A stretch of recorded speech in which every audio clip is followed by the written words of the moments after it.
Olá, C31. Bem-vindos a mais uma aula. Nossa aula de número 19 aqui na plataforma, professor Anderson falando. Hoje falando, né? Hoje eu vou falar bastante. A gente vai ter pouquíssimo, quer dizer, na verdade, o que eu vou pedir para vocês no final dessa aula é um caderninho organizado, uma imagenzinha mais simples do que ficar fazendo atividade, tá?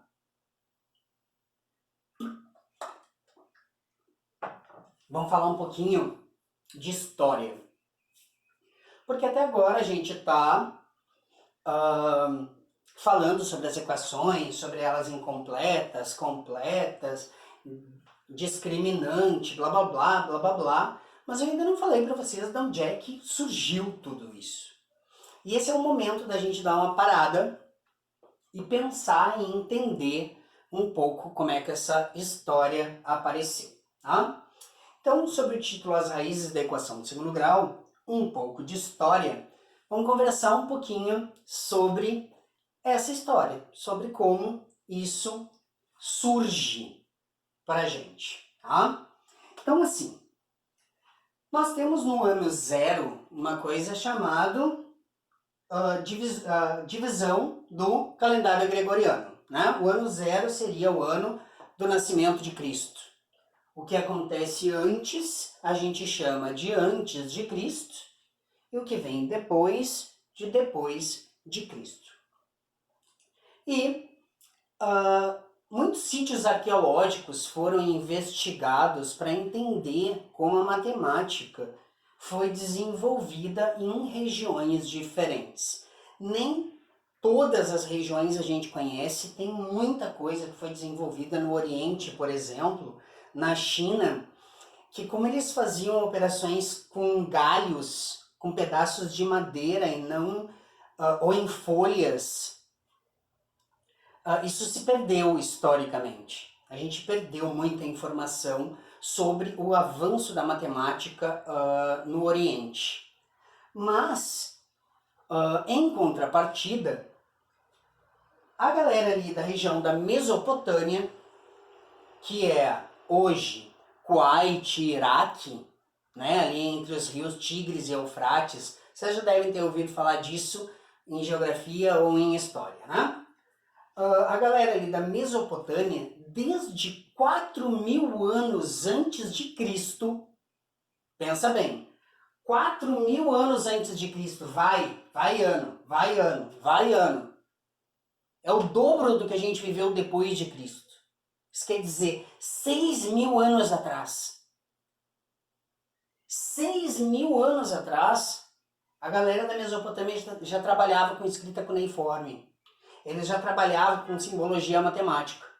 E eles já tinham resolução de problema para encontrar soluções, que hoje a gente chama de raízes, para problemas que envolviam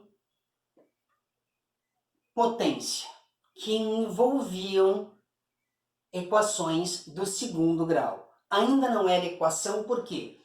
Porque ela vai vir a se chamar equação do jeito que a gente conhece hoje, lá depois dos anos 1500, lá depois que começa a surgir os símbolos matemáticos, a usar letra e tudo mais. Antes disso era tudo no texto. A gente já viu isso, né? Que tudo se resolvia na linguagem, não existia símbolo matemático para cá. Vai existir simbologia matemática como a gente conhece hoje só nos últimos 500 anos. Os caras resolviam sem letra 6.000 anos atrás. Faz 500 que é do jeito que é mais ou menos do jeito que a gente conhece. Então assim, imagina, 6.000 anos atrás eles resolviam aqui, ó, na linguagem. Não tinha simbologia matemática. Então, eu tenho os mesopotâmios, a galera da Mesopotâmia lá, 4.000 anos antes de Cristo, já estava resolvendo equações do segundo grau, problemas que envolviam variáveis quadráticas nas suas argilas, né? Então, eu tenho 4.000 a.C., 4.000 a 3.000 a.C., na Mesopotâmia.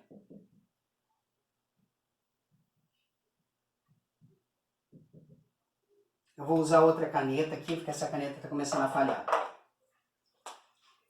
Depois disso, a gente vai ter registros 2.000 a.C., onde? No Egito. Egito, lembrando, né? Norte da África. Nós estamos falando de povos que não estão na Europa, que não são os povos europeus. Presta bem atenção nisso, que isso é um detalhe muito importante. Tá? A gente está falando de uma galera que vive no Oriente Médio, uma galera que vive na África. 2.000 a.C. já resolviam problemas que envolviam equações do segundo grau, estes principalmente na agrimensura. Eles precisavam resolver problemas de medidas na agricultura. E para medir esses terrenos agrícolas, a gente chama medir agrícola, agrimensura, se trabalhava muito com as equações do segundo grau. Tá? Aí a gente chega no ano zero, isso aqui é tudo antes de Cristo, a gente chega no ano zero, o ano do nascimento de Cristo,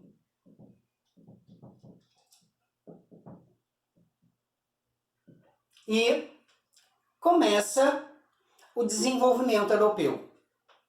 E lá pelo ano 300 depois de Cristo, 1.700 anos atrás,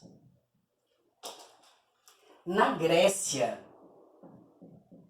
o que os gregos estavam fazendo, né?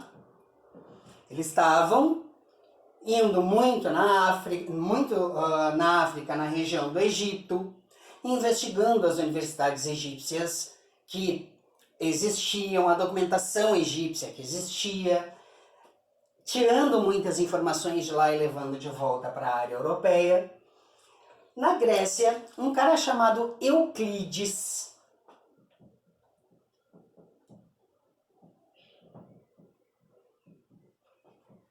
começa a investigar. Esses caras já resolviam isso tanto tempo antes e a gente ainda não tem um método para encontrar essas raízes. E olha só, os egípcios trabalhavam isso com medidas agrícolas. Então o que a gente vai fazer? A gente vai pegar e criar uma resolução dessas equações de segundo grau usando o quê? Usando a geometria.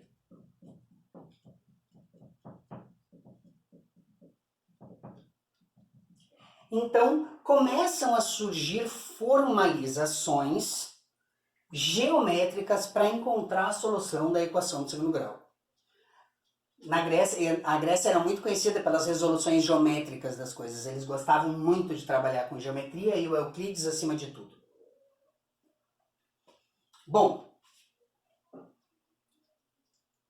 olha só, 4.000 a.C., 2.000 a.C., 300 depois de Cristo. Eu estou falando 6.000 anos atrás, 4.000 anos atrás, 1.700 anos atrás. Tá? No ano 800 depois de Cristo,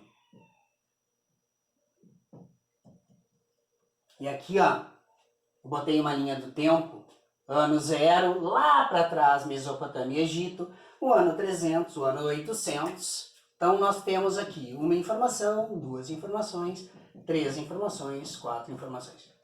No ano 800 depois de Cristo, um árabe chamado Al-Khwarizmi, a pronúncia seria isso aqui, ó. Al-Khwarizmi. Se escreve Al-Khwarizmi. Tá? Teve livro de matemática que isso foi escrito assim durante o período da ditadura, que não era permitido escrever nomes estrangeiros, tá? Então se acha escrito assim, por incrível que pareça. O nome dele escreve assim. No ano 800 depois de Cristo, esse cara, esse árabe, ele começa a desenvolver um trabalho algébrico. Dentro da linguagem, ele começa a usar letra para falar da variável. Ele é o cara que começa a desenvolver esse pensamento de usar letra no lugar de variável lá no ano 800 depois de Cristo. Isso quer dizer 1200 anos atrás. Tá? Começa a pensar nisso. Bom, 800 a.C. No ano 900 depois de Cristo, eu falei antes, depois, tá? Tá no D ali. No ano 900 depois de Cristo, na Índia, ó, tô pra lá, tá? Aqui tá o Brasil, aqui tá a Europa, aqui tá a África, aqui a Índia tá por aqui, tá? União Soviética, China, Índia. E aqui tá a região do Kuwait e do Iraque, que era chamado de Mesopotâmia. Aqui está a África. Nossa, eu sou ótimo para mapa, vocês estão vendo, né? Na Índia,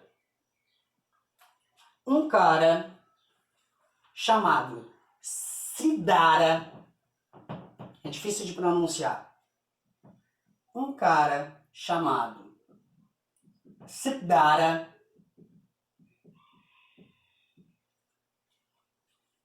desenvolve um método para resolver as equações tanto de segundo grau quanto uma coisa que a gente vai ver mais para frente, que é chamado de equação biquadrada.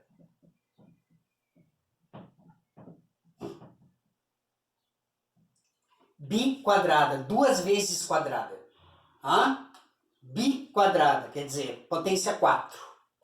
Mas ela tem uma característica bem específica para ser chamada de biquadrada. E esse cara, esse método desse cara é o que a gente usa até hoje. Esse método desenvolvido pelo Siddhara é o que a gente usa até hoje. No ano 900, se liga, 1100 anos atrás. 200 anos depois dele, um cara estava lá estudando os papéis do Siddhara, no ano 1100 depois de Cristo. Um cara estava lá estudando os papéis do Siddhara e disse: "Pá, como é que a galera não conhece isso aqui, meu? É o jeito mais fácil que eu já vi de resolver. Vou começar a mostrar para todo mundo." E ele começou a mostrar para as pessoas e as pessoas começaram a se ligar que era realmente mais fácil de resolver pelo método do Siddhara.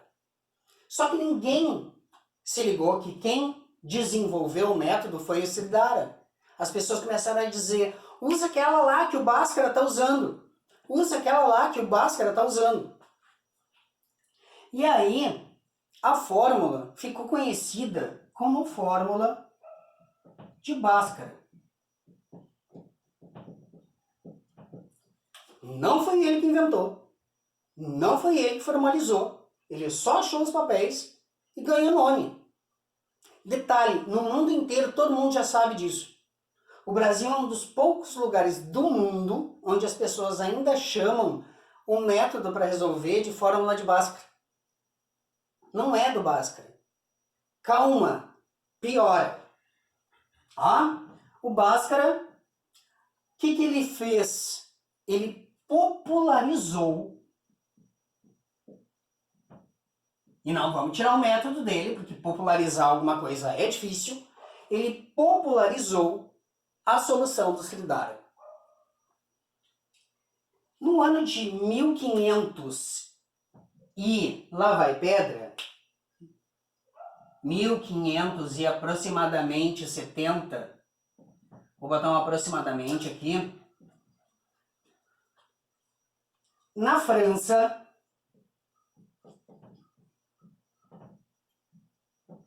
um matemático chamado François Viet, usando a lógica do Alcazarin, a lógica do Al-Khwarizmi, desculpa, troquei os nomes dos matemáticos, a lógica do Al-Khwarizmi com o método do Sridhara, popularizado pelo Bhaskara,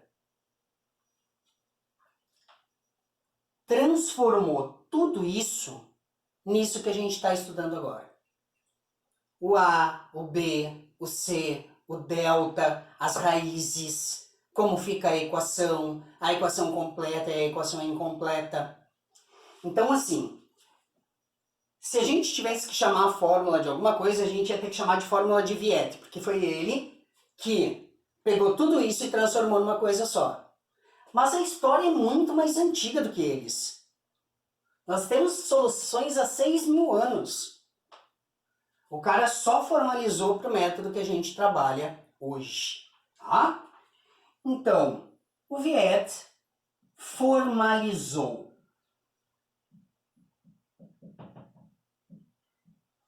Olha só, 1570, 670, 770, 870, 970, 2020, 450 anos. Cara, faz 450 anos que começou a formalização do que a gente está fazendo. Mas tem 6.000 anos de história. E ainda tem livro que diz que o troço é fórmula de Bhaskara. Felizmente, os livros contemporâneos já não aparece mais isso, tá? Diz lá que era conhecido como a fórmula de Bhaskara, blá blá blá, mas não é. Então, assim, isso que a gente está trabalhando agora tem uma história longa até chegar no momento em que a gente está. Tá? Isso aqui faz aproximadamente 450 anos que começou a ser feito do jeito que a gente faz hoje. Aproximadamente 450 anos. É pouquíssimo tempo na história. Pensando no fato que faz 6.000 anos que tem gente resolvendo. Certo?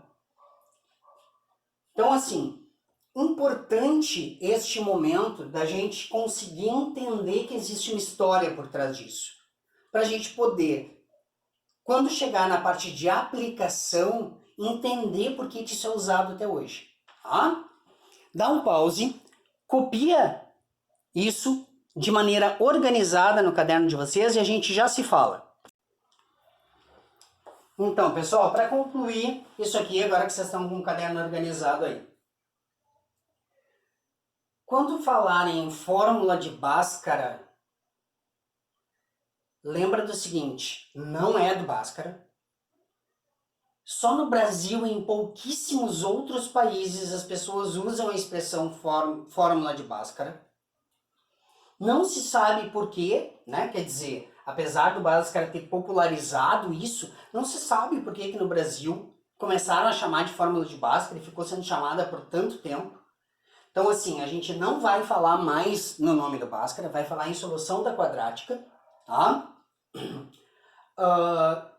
Tem menos de 500 anos que a fórmula existe do jeito que ela é, com os coeficientes, encontrando tudo bonitinho. Tem 4.000 a 6.000 anos de solução de problema com as equações de segundo grau.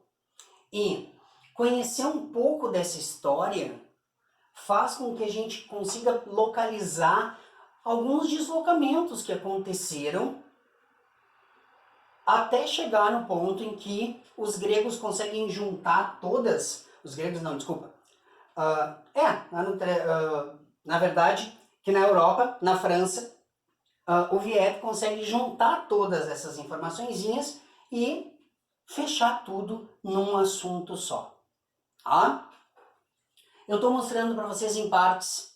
Mostrei as incompletas quando falta o B, as incompletas quando falta o C, a diferença de completa e incompleta, quem são os coeficientes e como a gente calcula uma coisa chamada discriminante. Tá?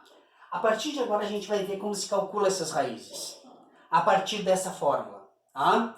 E eu vou mostrar para vocês como é que se chegou nessa fórmula a partir lá dos conhecimentos do Sridhara. Também algo que é curiosidade. Eu vou deixar isso para o próximo vídeo. E aí vou mostrar para vocês algumas soluções. A gente vai ter algumas aulas sobre isso. Mas é importante que vocês conheçam um pouco da história do que está acontecendo aqui. Para a gente conseguir resolver os problemas sabendo por que a gente está fazendo isso. Certo? Manda uma foto do caderno organizado, bonito, com a letra de vocês, quero ver. E pode ir para a próxima aula. Até mais. Tchau, tchau.